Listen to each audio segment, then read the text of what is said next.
religious person would dream of saying. Let's call it evil. Where does evil come from? Religion.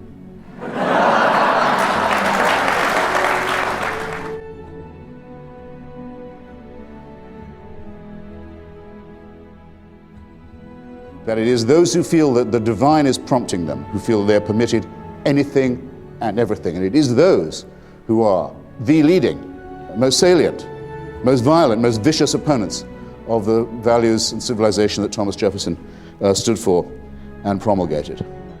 I'm making the assumption that all of you check in every now and then with some kind of news outlet and have a view of what's going on in the rest of the world. Isn't it as plain as could be that those who commit the most callous, the most cruel, the most brutal, the most indiscriminate atrocities of all do so precisely because they believe they have divine permission? Shall I answer my own question? Shall I insult you? Kind. There is no totalitarian solution to this problem. There is no big brother in the sky. It is a horrible idea that there is somebody who owns us, who makes us, who supervises us, waking and sleeping, who knows our thoughts, who can convict us of thought crime, just for what we think, who can judge us while we sleep for things that might occur to us in our dreams, who can create us sick, as apparently we are, and then order us on pain of eternal torture to be well again.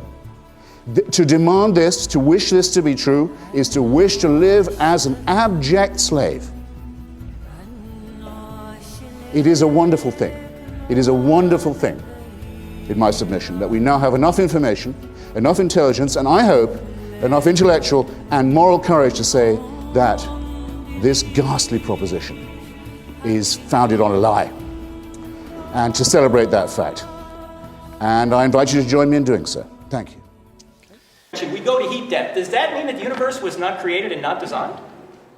It doesn't entail that belief, no, but it makes it. Okay, so what's your point? Makes it seem a very capricious designer. Shall we say, rather as I said, it's an old verse of Phil Greville's, created sick, commanded to be well. Why would people be told, okay, I can create you, but I'm going to create you with original sin, misery, shame, death of children, disease, and so on, just to see if you can pass a test that would mean I might not send you to hell.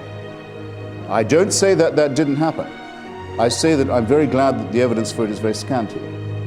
And I accuse those who do believe it, and I can't have been sure he misunderstood on this point, of harboring a very sinister desire to live in a totalitarian system. How do you define sinister? Mr.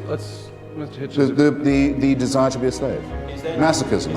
I regard masochism. Something beyond you that. I'll say that I think masochism is a sinister and creepy impulse. Yes. Mr. Hitchens.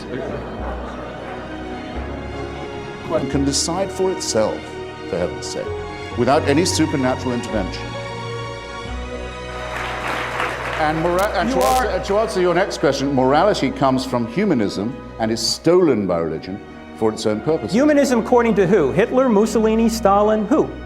You're saying that Hitler was a humanist? Just Hitchens. I've lived to hear it said. Hitchens. In Virginia.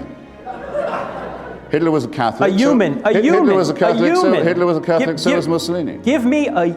How does morality exist if it's just my opinion against your opinion and there's no standard beyond? Both of them had an official political concordat with the Protestant and Catholic churches.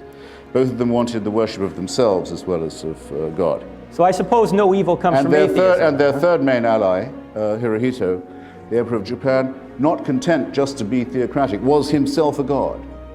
So anyone who says that fascism and Nazism were secular is an ignoramus. Why is it on wrong? A gigantic scale. All right. And that we are only ourselves half a chromosome away from being chimpanzees. The one thing this is impossible to square with is the idea of us being made in the image of God. That's clearly over. It clearly isn't. Anthropomorphically, animalistically, whichever way you slice it, we are primates. So in that case, in the image of what God are the others made? It gets you nowhere. It's a strictly meaningless statement. And that's why Christ had to come, because we are fallen human beings. And has to come again because he didn't get it right the first time. I agree with you that the grammar of the appendices that are for the breaking down of stuff on the savannah that we no longer need to eat, and we do have wisdom teeth and other dentition that we don't any longer require because we were adapted to an environment a savannah environment that we've long ago abandoned. So saying that you're 100% human is only another way of saying that you're very much 98% primate. Voila. Otherwise it's a distinction without a difference. That's correct. And Christianity thought it could explain everything, and then it found No, not more everything. things. Wait, it's very simple, same as your point about molecules that I said that these arguments predate Epicurus, Lucretius, and the atomic theory.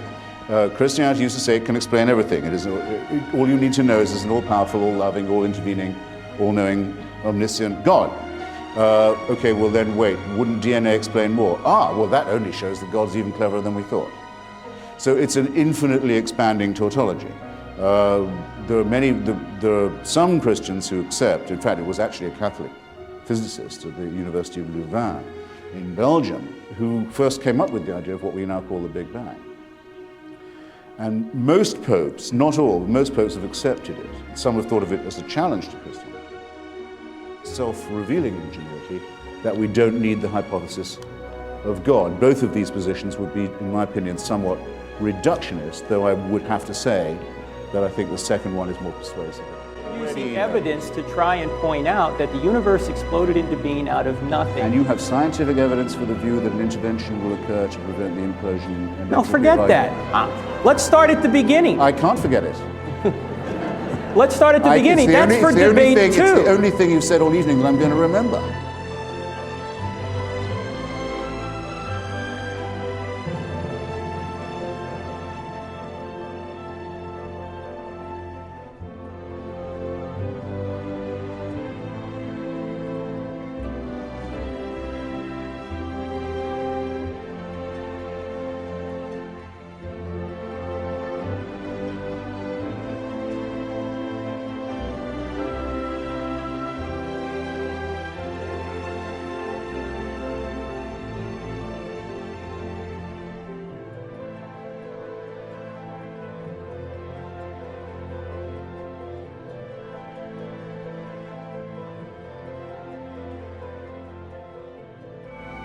The great leader, we have no need of any of this. And looking at them and their record and the pathos of their supporters, I realized that it is they who are the grand impostors. And my own imposture this evening was marred by comparison. Thank you very much.